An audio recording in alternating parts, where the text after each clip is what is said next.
المغرب تصفح فرنسا. مشروع القطار فائق السرعة من الدار البيضاء لمدينة أكادير. مرة ماكرون يحاول يقوم بزيارة للمغرب، الموعد يؤجل، والآن الموعد ألغي إلى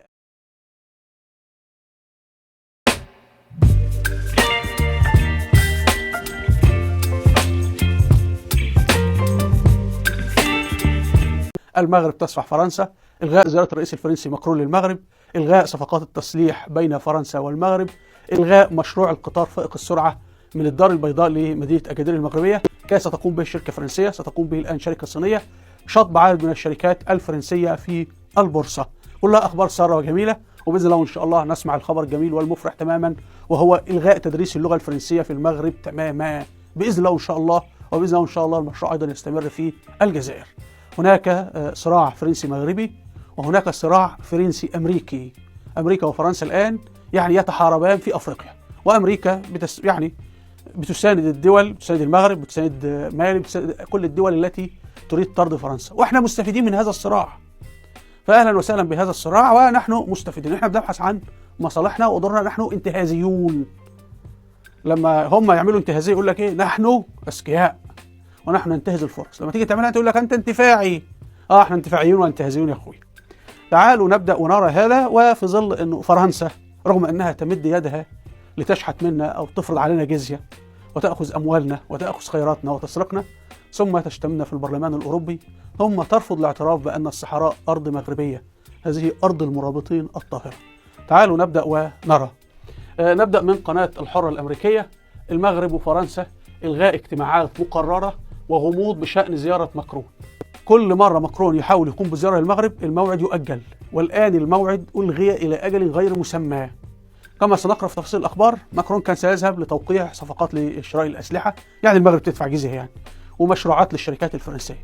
فالمغرب استبق كل هذا وألغى اللقاءات مع المسؤولين الفرنسيين، ولم تعد هناك اتفاقات يوقعها ماكرون إذا زار المغرب. فعمليا هذا معناه أن الزيارة يا جماعة ألغيت. هذا فهمي. تعالوا نكمل في تفاصيل الخبر. أن قررت السلطات المغربية بشكل مفاجئ إلغاء اجتماعين مهمين لمسؤولين فرنسيين في خطوة تعكس استمرار الرباط من قرار البرلمان الأوروبي الناقض لحالة الحريات في المملكة. وإن وسائل إعلام مغربية قالت إن الرباط ألغت زيارة نائب، ركز بقى، نائب مدير شمال أفريقيا والشرق الأوسط في الدائرة العامة للتسليح في وزارة الدفاع الفرنسية للمغرب. يعني الباشا الفرنسي، الخواجة الفرنسي، كان سيذهب المغرب يعمل إيه؟ صفقات تسليح، يعطيك أسلحة لا قيمة لها ولا تصلح لشيء يعني، إنما هي كانت جزية يعني. فألغيت هذه الزيارة وضعت الفلوس على ماكرون. فأستراليا صفحت فرنسا ولغت معها صفقة الغواصات والطائرات. مالي صفحت فرنسا أيضا. بوركينا فاسو صفحت فرنسا، والآن المغرب أيضا تصفح فرنسا، وعقبال الجزائر وتونس. تونس قيس سعيد في البطاطا خالص يعني. طيب، والراجل ده اسمه أوليفيه لوكوانت، كان مقرر أن يزور المملكة من 23/24 يعني زي ما نقول إلغاء خلاص. كما ألغت الرباط انعقاد اللجنة الاستشارية المشتركة حول التعاون القضائي التي كانت مقررة يوم 30/31 من الشهر بحسب موقع لوديسك المغربي. يعني تعتبر كده خلاص زيارة ماكرون ألغيت. هنا حضراتكم أيضا في الإعلام المغربي مستجدات مشروع تجيفي الدار البيضاء أكادير قد يصدم فرنسا. طردوا الشركة الفرنسية اللي كانت تعمل المشروع. والتفاصيل كشفت مصادر إعلامية أن المغرب يتطلع إلى تكليف إحدى الشركات أو المؤسسات الصينية لإنجاز الخط الثاني من القطار فائق السرعة البراق الرابط بين الدار البيضاء وأكادير بدلا من شركة فرنسية. وحضراتكم المشروع قطار فائق السرعة يبدأ من مدينة الدار البيضاء المغربية وينتهي عند مدينة أكادير المغربية. فالآن المغرب لغى المفاوضات مع شركة فرنسية، والآن المفاوضات تدور مع شركة صينية، وهذا جيد. لماذا؟ فرنسا جار، ويسهل ان هي لما تتواجد تبدا تعمل استخبارات وشغل، وتبدا ممكن تحتل البلد مره اخرى. فرنسا اصلا وفقا للقانون الذي اصدره ماكرون لتكريم الحركيين وكل هؤلاء وذكرانا في شمال افريقيا الى اخره، ففرنسا لديها مشروع استعماري. لكن امريكا الان بتقول لها انا فقط الذي استعمر العالم وممنوع اي حرامي اخر يدخل. طيب الصين عدو، لكن الصين عدو بعيد عن المغرب. يعني الصين بالنسبه لدول الخليج خطر، لان جارهم ممكن تجيب لك 100 مليون صين تضعهم في الخليج، كل سنه طيب، ضاع الخليج. لكن بالنسبه للمغرب بعيده جدا. فانت تعاون مع العدو البعيد لمواجهه العدو القريب اللي هو فرنسا. لكن فرنسا لو عملت استيطان في المغرب وكانت عملت استيطان في الجزائر مصيبه تدمر البلد. فلا بد انت تبعد اي تواجد اسباني فرنسي في المغرب والجزائر، خطر يا جماعه. ايضا هنا في وكاله الاناضول التركيه اخبار مهمه. هل تهز ازمه التاشيرات مكانه فرنسا الاقتصاديه في المغرب؟ وان شركات فرنسيه غادرت البورصه ومخاوف من تصاعد الاثار الاقتصاديه. فرنسا تشحت ثم تطردنا وتقول لنا لن تدخلوا ارض فرنسا، ندفع لها الجزيه ونصرف عليهم.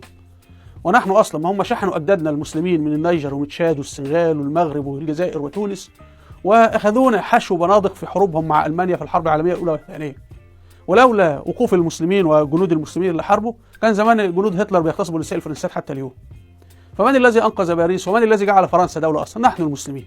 ثم ياتي ماكرون ووزير داخليته يطردوننا وينزعون الحجاب من على رؤوس امهاتنا المسلمات وزوجاتنا المسلمات وبناتنا المسلمات، ويغلقون المساجد ويغلقون المدارس الاسلاميه. ثم الديوسيين يقرروا تدريس اللغه الفرنسيه في مدارسنا. ونعمل ايه باللغه الفرنسيه؟ وفي حد بيتكلم في العالم فرنساوي؟ يا جماعه انتوا في ايه؟ المهم الحمد لله شركات فرنسيه طردوها من البورصه. تفاصيل خبر انسحاب شركات فرنسيه: في 6 ديسمبر يعني خلال الشهر الماضي اعلن المغرب وقف تداول اسهم شركه سنترال دانون الفرنسيه في بورصه الدار البيضاء. وتملك سنترال دانون مصنعين للحليب ومشتقاته في مدينتي الدار البيضاء والجديده. وايضا في اكتوبر اعلن المغرب وقف تداول اسهم شركه ليديك الفرنسيه في بورصه الدار البيضاء. بيان البورصه قال ان شطب الاسهم جاء بناء على العرض العمومي الاجباري للسحب، وبناء على طلب المصدر اللي هي شركه ليبديك يعني. فكده شركتين فرنسيين طاروا، والشركه بتاع القطار ايضا. ناتي على وقائع فرنسيه اخرى: فرنسا ترفض الاعتراف بان الصحراء ارض مغربيه. وطبعا من يرفض ان الاعتراف بان الصحراء ارض مغربيه هو خائن للاسلام والمسلمين، لانه يعمل على تقسيم بلد مسلم. الاغرب ان فرنسا لا تقبل منها هذا الموقف تفعله، بل فرنسا استصدرت من البرلمان الاوروبي قرار ضد المغرب ان المغرب ليس فيها حريات والمغرب ليس فيها كذا. المهم طبعا شتيمه في المغرب في الاخر يعني. وحزب ماكرون في البرلمان الاوروبي، حزب الرئيس الفرنسي ماكرون، صوت ضد المغرب، يعني يشتمنا وجاي يشحت مننا. فهنا حضراتكم في موقع الاكسبريس الفرنسي ترجمه جوجل: فرنسا المغرب، هذا هو قرار البرلمان الاوروبي الذي احيا التوتر بين البلدين، وان الرباط غاضبه منذ ان اعتمد البرلمان الاوروبي قرار يعبر عن قلقه من تدهور حريه الصحافه في المغرب. والمغرب تتهم باريس بانها دبرت حمله مناهضه للمغرب في بروكسل عاصمه الاتحاد الاوروبي. في تفاصيل الخبر انه المتهم الرئيسي من قبل الرباط او المغرب هي فرنسا، القوى الاستعماريه السابقه، متهمه بانها دبرت حمله مناهضه للمغرب في بروكسل. طبعا يا جماعه الاتحاد الاوروبي بالاساس هو فرنسا والمانيا وبعدهم ايطاليا. اسبانيا يعني بتصلح امورها مع المغرب بعض الشيء. ففرنسا كان ممكن ترفض، او النواب الفرنسيين يرفضون ان هم يصوتوا ضد المغرب، لكن النواب الفرنسيين صوتوا ضد المغرب لانه بلد مسلم. وحزب ماكرون نفسه صوت ضد المغرب. الاكثر انه فرنسا ايضا ترفض حتى الان الاعتراف بان الصحراء ارض مغربيه.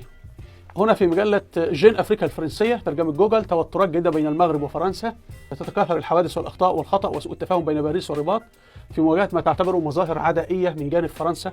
لم تعد السلطات المغربيه تخفي ان العوده الى الوضع الطبيعي ستكون صعبه. الحمد لله.